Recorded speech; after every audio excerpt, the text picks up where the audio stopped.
하겠습니다. 여러분 박수 한번 보내주세요. 박철홍 선생님이십니다.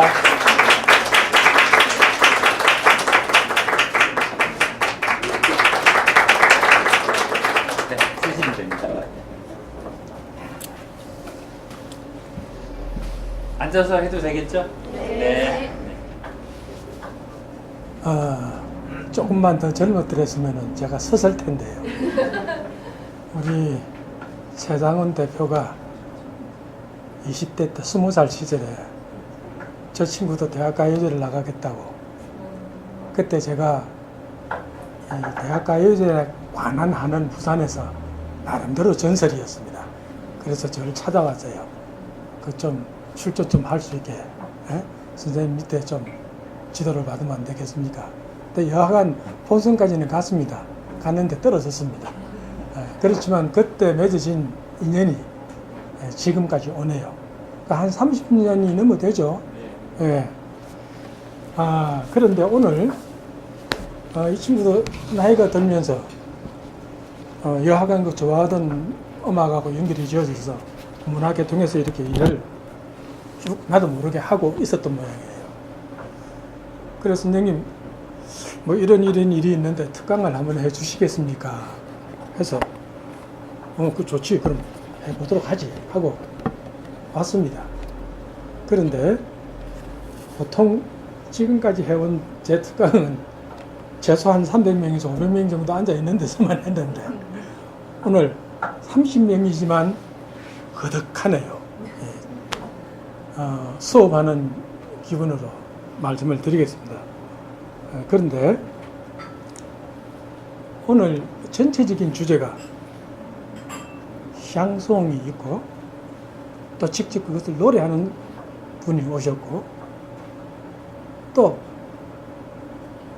프랑스 하면은 떠오르는 몇몇 개 중에 물론 에펠탑도 있고 세네강도 있고 있습니다만 포도주가 또 떠오를 거예요. 물론 이 포도주는 프랑스만 있는 것이 아니라 이태리, 스페인, 할 것 없이 슬로베니아, 체코 다 그 지역들이 동시에 포도주가 생산되는 곳들이고 맛있는 곳들이긴 한데 여하간 맛있는 이야기를 해드려야 되는데 저보고 20분만 하라 그래서 이 20분을 어떻게 열을 내서 지금 그러니까 앞에 하는 이런 썰도 빨리 줄이고 본론으로 들어가야 되는데 참 막막하긴 해요. 자, 샹송이 뭘까요? 오늘 내가 샹송 이야기를 해주러 나왔는데 사실은 어떤 단어가 하나 던져졌을 때 우리는 정확한 그 뜻을 정의하지는 못하겠지만 그렇고 그런 거야 라고 하는 이미지화돼서 머리에 떠오르는 건 있을 거라는 겁니다. 대표적인 예로요, 요즘 쓰고 있는 디지털이라고 하는 말이 있어요. 디지털 그러면은 너무나도 많이 들어서 그렇고 그런 거야 인데 디지털이 뭐냐고 물어보면 아마 여기 몇 분이나 그래요, 디지털은 이것입니다 하고 이야기를 할까요? 제가 이야기에서 벗어났습니다만은 양 말을 던졌으니까 디지털이 뭘까요? 우리 들고 있는 스마트폰 비롯해서 굉장히 많은 디지털 기기들을 지금 쓰고 있습니다. 이거 참고로만 하나 알아두십시오. 디지트라고 하는 DIGIT라고 하는 글을 사전에 찾아보시면은 여러 가지 뜻이 나오는데 손가락이 제일 먼저 나와요. 거기 보시면은. 그런데 쭉 밑에 내려가면은 숫자라고 하는 말이 나옵니다. 숫자는 뭐냐? 우리가 디지털로 주고받는 것은 물론 어렵게 이야기해서 미안합니다만은 16진법도 있는데 2진법으로 보통 해요. 2진법 그러면은 0하고 1이죠. 0하고 1로 되어 있는 신호 체계를 만들어서 그 0하고 1은 숫자만 따지면 두 개밖에 없으니까 이 두 개로는 표현을 맞지 못해요. 해서 8개를 모아가지고 하나의 비트라고 이야기를 하고 이 비트를 여러 개를 묶어서 보내면서 전송을 하면서 우리가 사용을 합니다. 그래서 디지털이라고 하는 AL이 점이어에 붙음으로 해서 숫자화라는 말입니다. 그걸 우리는 다른 말로 바꿔서 숫자는 숫자인데 그걸 정보를 주고받는 데서 정보화라고 하는 말로도 쓰고요.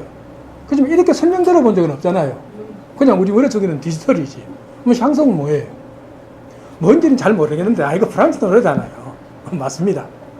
한데 이렇게만 설명을 던져놓기에는 뭔가 우리 속에 그 샹송을 정인해서 들으니까 참 힘이 들어요. 그래서 이렇게 정리짓기 위해서는 먼저 획도의 단어에 좀 접근을 해야 될 것이 있습니다. 여러분들 월드뮤직이라는 말을 들어보신 적이 있죠. 그 월드뮤직은 어디로부터 이 이야기가 유래돼서 나오냐 그러면은 제3세계의 음악이라고 하는 것이 우리 한때 대두가 되기 시작한 적이 있습니다. 그 제3세계라는 것은 유럽 정통음악이라고 하는 예술음악이라고 하는 장르 외에 우리는 대중음악을 만났는데 우리 한국에서만 딱 봅시다. 우리가 한국에서만 지금 여러분들의 연배에서는 이제 여러 가지를 만납니다만은 지금부터 20, 30년 전만 거슬러 올라가더라도 우리는 예술음악 클래식이라는 것과 또 하나 팝 아니면은 우리나라 트로트일 거예요. 그래서 우리는 대중음악이라 그러면은 영어 노래인 팝과 이미자 선생의 트로트풍의 노래만이라고 생각했을 텐데, 근데 우리나라 것은 우리나라 외에는 잘 모릅니다. 일본하고 엔카니 어쩌니 해서 이런 이야기를 하는 것을 빼놓고는. 그래서 영어권의 노래, 대중가요를 중심으로 해서 가장 핵심적인 것이고, 또 서구 유럽의 전통 예술음악이라는 것, 요 두 개를 빼놓고 난 나머지 음악을 제3세계의 음악이라고 했습니다. 근데 이 제3세계의 음악은 격을 높이기에는 뭔가 그 단어로서 좀 부족하더라. 그래서 월드뮤직이라는 단어를 좀 차용을 해봤어요. 그러한 측면에서 볼 때 우리가 오늘 이야기하려고 하는 이 샹송도 광의의 의미로는 제3세계의 음악, 월드뮤직에 해당이 됩니다. 그럼 그 근처의 음악들을 한번 볼게요. 또 우리가 자주 듣는 노래라고 하는 통일한 그 어원을 가지고 있습니다만 이태리를 가면 뭐라고 이야기를 하죠? 칸초네라 그러죠. 스페인 포르투갈을 가면은 파두라 그러죠. 앞에 이분은 조금 월드뮤직을 공부를 하셨다. 또 잘 아는 부에노스아이레스를 생각하면 뭐가 떠오릅니까? 탱고가 떠오를 겁니다. 스페인을 생각하면은 플라멩코가 떠오를 겁니다. 지금 우리가 전혀 상상하지 않던 일들이 한국을 중심으로 하는 음악이 세계 시장에서 도각을 나타냅니다. 뭐예요? K-팝이라고 하는, BTS라고 하는 말이 그냥 방탄소년단이라 그러면 어디가 덧나는지 꼭 앞에서 영어로 따서 첨언이만 해야 돼요. 동산 양말도 DS 양말이라 해야 괜찮은 양말이 우리 한국의 현실입니다. 여하간 이러한 의미에서 주류의 음악이 아닌 사실은 비주류의 음악들이 제3세계의 음악, 그래서 월드 뮤직이라는 말로 이렇게 우리 둘레에 던져집니다. 한데 그러면 이 샹송이 툭 던져져서 오늘 노래를 우리 한복희 선생님이 노래를 해 주실 겁니다만은, 그러면 에디트 피아프 노래 이게 그 사람은 언제 사람입니까? 20세기 사람이에요. 그러면 그 이전에는 없었던 것인가? 모든 제3세계의 음악들이 다 그렇지 않고 사실은 그 속에 역사성을 가지고 있다는 겁니다. 우리는 어떤 이야기를 하든지 간에 역사라는 것을 빼두고서 너무 오랜 시간 동안 이야기를 해왔었어요. 그래서 모든 단어는 역사와 연관이 있습니다. 지금 넓은 의미로 이런 샹송이 예술음악은 아니죠. 그럼 어느 부류에 해당이 되겠습니까? 대중음악일 거라는 거죠. 그러면 이 대중이라는 단어가 언제 나와서, 언제부터 우리는 대중문화, 그래서 미술 쪽에도 음악 쪽에도 이 대중이라는 단어를 앞에 붙였을까? 이게 최근간일 것 같은데, 최근간으로 넘어오는 것은 이미 19세기가 와야만 가능해집니다. 그런데 그 전부터의 자그마한 운동들이 사실은 있어 왔었어요. 우리가 긴 역사를 내가 지금 다 이야기할 수 없으니까 우리 인류사에 있어서 가장 혁명적인 첫 사건은 무엇이냐면은 중세가 끝이 나고 난 이후를 시대 구분을 할 때 혹시 무엇이 이 중세를 암흑으로부터 건져내었다라고 이야기를 합니까? 세계차 시간을 조금만 더듬어 보신다면은 르네상스라고 하는 말을 분명히 듣고 기억하고 계실 겁니다. 그 르네상스가 뭘까요? 다른 말로 뭐라고 이야기합니까?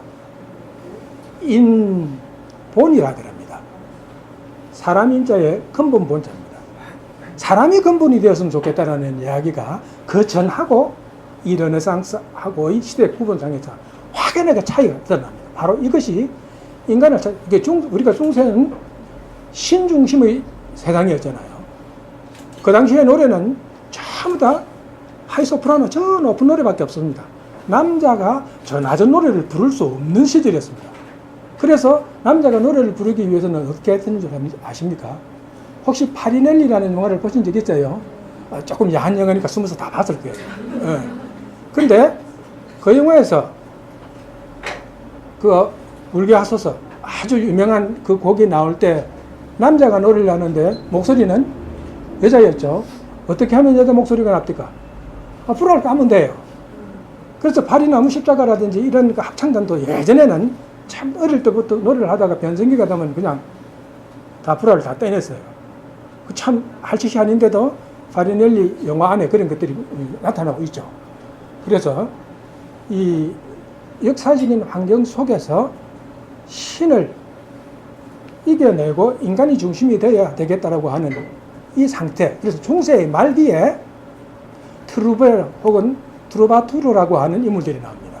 이걸 굳이 우리말로 해석을 하자면 음유 시인이라 그래요. 그러면 신들이 중심되는 세상에서 우리의 모습은 뭔가 하고 그 당시에 귀족도 아니고 이 농노 계급도 아닌 중간 계층에 해당되는 사람들도 있었대요. 이 중에서 주로 음유 시인들이 많이 나왔는데 이 사람들이 각 지역마다 노래를 불렀습니다. 독일 같으면은 민네징이라고 그랬어요. 또 프랑스로 와서 이제 트루바투르라고 하는 이런 북부를 중심으로 하는 곳과 남부를 중심으로 하는 트루베르는 남부에서. 근데 이 남부는 지금 이태리에 가까워요.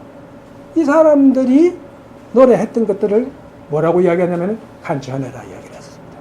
북부 유럽, 여기서 네덜란드까지 포함해서 이 북부 프랑스 지방에서 노래했던 트루바투르에 의해서 노래하던 그 당시에 보통 사람의 노래, 대부분은 사랑 노래입니다. 그러니까 신만 찬양하다가 사랑 타령을 한다는 것은 허락되지 않았음에도 불구하고 그런 것들이 유행을 타고 만들어졌는데 그것이 그 뒤 이후에 샹송이 됩니다. 그러면은 그 당시에 이런 노래들이 아무 곳에나 누구든지 다 즐길 수 있었느냐 하면은 사실은 오늘날 같이 교통이 발전하지 못했어요. 그러면 그 뒤 이후에 어떻게 더 인간적인 요소들이 나오게 되는가 하면은 우리는 역사 속에서 그 뒤 이후에 영국에서 명예혁명이나 권리장전이나 조금 들어보신 적이 있죠? 또 프랑스에서 아주 큰 혁명이 있었죠. 내가 정답 다 이야기했어요. 무슨 혁명? 프랑스 혁명이에요. 프랑스에서 큰 혁명이니까 프랑스 대혁명이에요. 이 프랑스 대혁명은 여러분들이 그 당시 분들을 다 아시지는 않겠지만 루이 14세부터 루이 16세까지의 이 인물들이 아주 이 세금만 거둬들여서 방탕한 생활들을 많이 했는데 그 삶들을 일반 평민들은 너무나도 고통 속에서 바라만 봤어요. 그래서 들고 일어나고 봉기를 하게 되면서 평민들이 자기 권리를 찾는 운동, 이것과 연결되어 가지고 현대로 옵니다. 현대로 오면서 아직까지 이 현대 전의 근대 시기에 또 프랑스 대혁명보다도 더 엄청난 일이 영국에서 하나 일어납니다. 무엇일까요? 그렇죠. 산업혁명이라는 겁니다. 이 산업혁명이 처음에는 사람이 직접 하던 것이 기계화되는, 그러니까 방적기가 기계로 만들어지게 되고 또 전기기관차가 만들어집니다.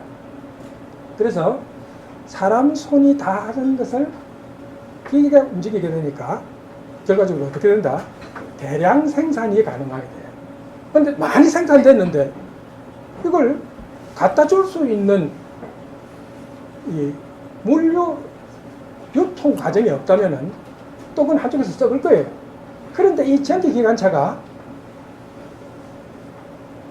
여러 곳을 배달해주는 환경으로 바뀝니다. 바로 이 사건들이 에디트 피아프를 잇도록 하는 지금의 시대까지 연결이 되는 거예요. 그 중간에 그 18세기, 19세기 넘어오면서 하나의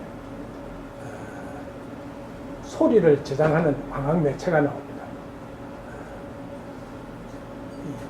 테이프에 소리를 잡는 거라든지 그 전에는 판, LP, 앞에 SP 이런 판 위에 음영을 파서 소리를 듣는 이런 형태들 경험을 해드렸습니다. 자, 이제 요 정도 해두고 이제 에디트 피아프로 한번 돌아와 봅시다. 본명이 에디트 지오바나 가시옹이라고 했다 그러는데 이 에디트 피아프라고 하는 사람의 삶 자체가 그렇게 오래 살지도 못했어요. 만 47세에 세상을 떴으니까요. 그런데 그 47세 동안의 삶이 참으로 비참했습니다. 비참했음에도 불구하고 늘 사랑을 갈구하던 사람이었어요. 그리고 또 하나는 천부적으로 어디 학교 교육을 받아본 적도 없었어요. 이 사람 아버지는 길거리 서커스단에 공학을 하는 단원이었고, 엄마는 역시 길거리에서 노래하는 여자였는데, 잠시 만나서 몇 개월 살지도 못했는데 하여튼 애가 태어났어요. 근데 에디트 피아프 태어나고 나서 뭐 몇 개월 후에 그냥 바람과 함께 사라졌는데 그 이후에 안 나타났답니다. 지금도 안 나타나고 있답니다. 야간 그래 들었는데 이 서커스단에서 일을 하는 아버지 수입이 그렇게 넉넉하지를 못해가지고 자기 이제 아버지의 어머니니까 할머니죠. 근데 이 할머니가 뭐 하는 분이었냐면은 장려촌의 포조였습니다. 근데 그 밑에 맡겨놨는데 맡겨놓고 있다 보니까 보고 배우는 게 그것이었고, 또 넉넉한 수입이 못할 때 할머니가 이 손녀딸을 손님을 받도록 했답니다. 그래서 그런 환경 속에서 컸는데 아주 중요한 인물을 한 사람을 만납니다. 그 루이 루폴레라고 하는 인물인데, 이 사람이 에디트 피아프의 가치를 나름대로 발견을 해서 정기적으로 무대를 설 수 있도록 만들어 주는데, 그 당시에 음반이 만들어지기도 전이었지만은 직접 이 여자의 노래를 한 번이라도 들어본 사람은 그 노래의 창법 속에 숨어 있는 애절함이 그냥 다 가슴 속에 녹아 들었다라고 합니다. 다 소리는 기억을 하시죠? 에디트 피아프의 노래들은.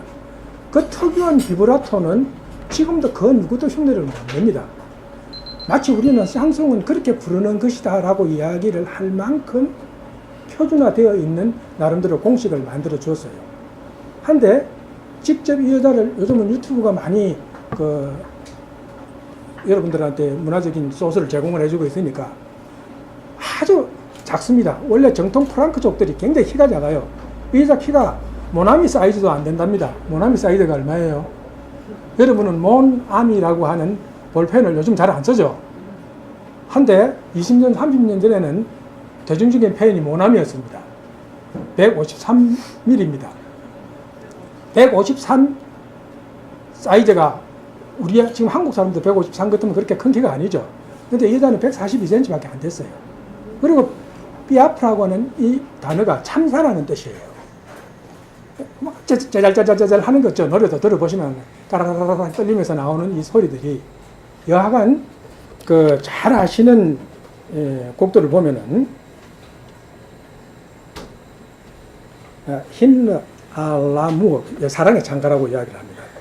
또 낭주너 그레 드르양 이 불어 발음은 R이 그냥 R로 발음 안 하고 흐가 들어가요. 그래서 제가 불어 전공도 안 하고 해서 잘 소리를 내지는 못합니다. 여하간 그 장밋빛 인생이라는 곡과 사랑의 창가라는 이 장밋빛 인생은 또 이 에디트 피아프가 여러 남자를 거치는데 이브 몽땅이라고 하는 프랑스 최고의 배우와 연애를 한 적이 있습니다. 그런데 이 이브 몽땅이 차프입니다. 에디트 피아프는. 그리고 자기가 이 샹송 가수로 또 나왔습니다. 그래서 이 사랑에 얽힌 이야기를 한다면 좀 비겁해요. 이브 몽땅이. 약간 그래서 장밋빛 인생이라는 노래가 이브 몽땅과의 사이에서 만들어지고, 그 다음에 사랑의 창가라고 하는 조금 전에 린 알무허라고 하는 이 곡은 사실은 그렇게 오랫동안 연애를 한 사람은 아닌데 미국으로 건너가 있는 동안에 미국 건투 선수하고 연애를 하게 돼요. 이 건투 선수하고 연애를 하는 동안에 몇 달 사귀지 않았는데 이 건투 선수가 비행기 사고로 그냥 세상을 뜹니다. 그래서 죽은 그 애인을 위해서 만든 노래가 사랑의 창가예요. 그래서 지금 아주 중심적으로 이야기하자면은 조금 전에 넌주너 르베트리앙이라고 하는 곡과 이 장밋빛 인생 사랑의 창가가 대표적인 곡인데, 지금 오늘 노래를 불러주실 한복회 선생님이 네 곡을 준비를 하신 것 같은데, 한 곡은 근데 샹송이 아니에요. 아델이라는 가수가 불렀던 Someone Like You. 내 당신 같은 남자 꼭 만날 거야. 연애하다가 그 사람이 다른 여자 만나서 이제 결혼을 해서 가서 좋은 사람 만났다는데, 그래서 나 당신 못 잊어보겠어. 내 마음속에 남아있고 나는 끝이 안 나고 내 당신 같은 사람 꼭 만나겠다는 이런 내용입니다. 그리고 지금 오늘 불러주실 노래가 라폴러라고 하는 가사가 참 의미가 있습니다. 군중이라는 건데, 우리가 군중 속의 고독이라는 말을 쓰죠. 군중들 사이에서 축제 분위기 속에서 사람을 만납니다. 연애를 합니다. 그런데 또 그 군중 속에서 또 밀려서 헤어집니다. 그것이 우리 삶 속에서의 사랑이라는 걸로 에디트가 노래했던 곡인데, 이 노래를 아마 들려드릴 때고, 그 다음에 우리가 잘 아는 제목이 있습니다. 바담 바담 바담이라는 노래는 어디서 들어봤죠? 근데 솔직히 바담 바담이 무슨 뜻인지도 모르고 그냥 듣고 지금도 그냥 한 구절 따라해요. 혹시 무슨 뜻일까요? 두근두근 가슴이 콩닥콩닥 뛴다. 그래서 뭐 내한테 어떤 노래 하나 따라다니는데, 노래라는 것은 어제 오늘 태어난 건 아닌데 나 이 노래만 부른다 생각하면 내 가슴이 두근거려. 나 콩닥콩닥해. 이런 내용입니다. 그리고 넌준 얼러흐 그래 띠량이라고 하는 이 곡은 굳이 해석을 한다면은 나는 아무것도 후회하지 않는다. 아마 이 곡이 여러분들 요즘 영화 중에서 인셉션이라는 영화 있어요. 예, 거기서 누워서 이제 다른 나라로 갔다가 깰 때 요 곡이 뒤에 배경음악으로 깔리죠.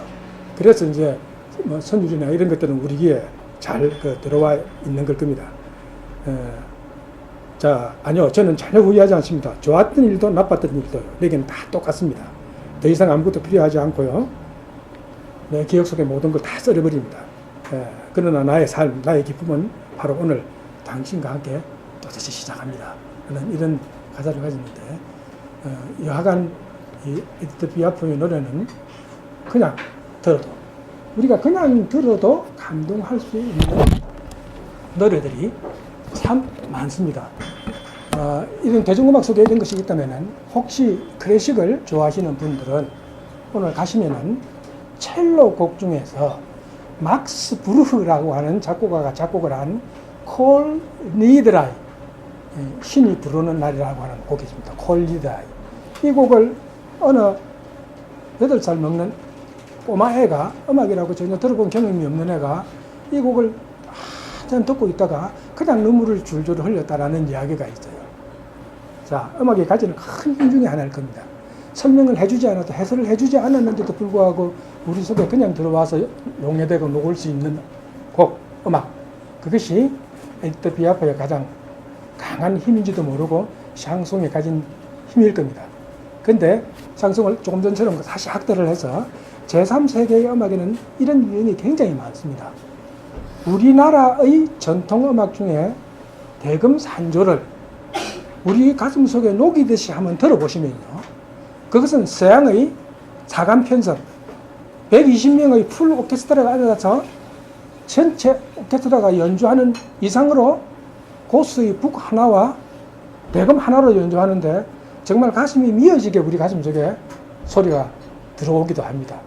그래서 음악이 가진 이 폭넓은 사랑의 포용력을 이 샹송 속에서 또 한번 느끼시기를 바라고 그냥 프랑스 대중가요에서 조금 확대되었으면 좋겠다라는 의미에서 이야기했습니다.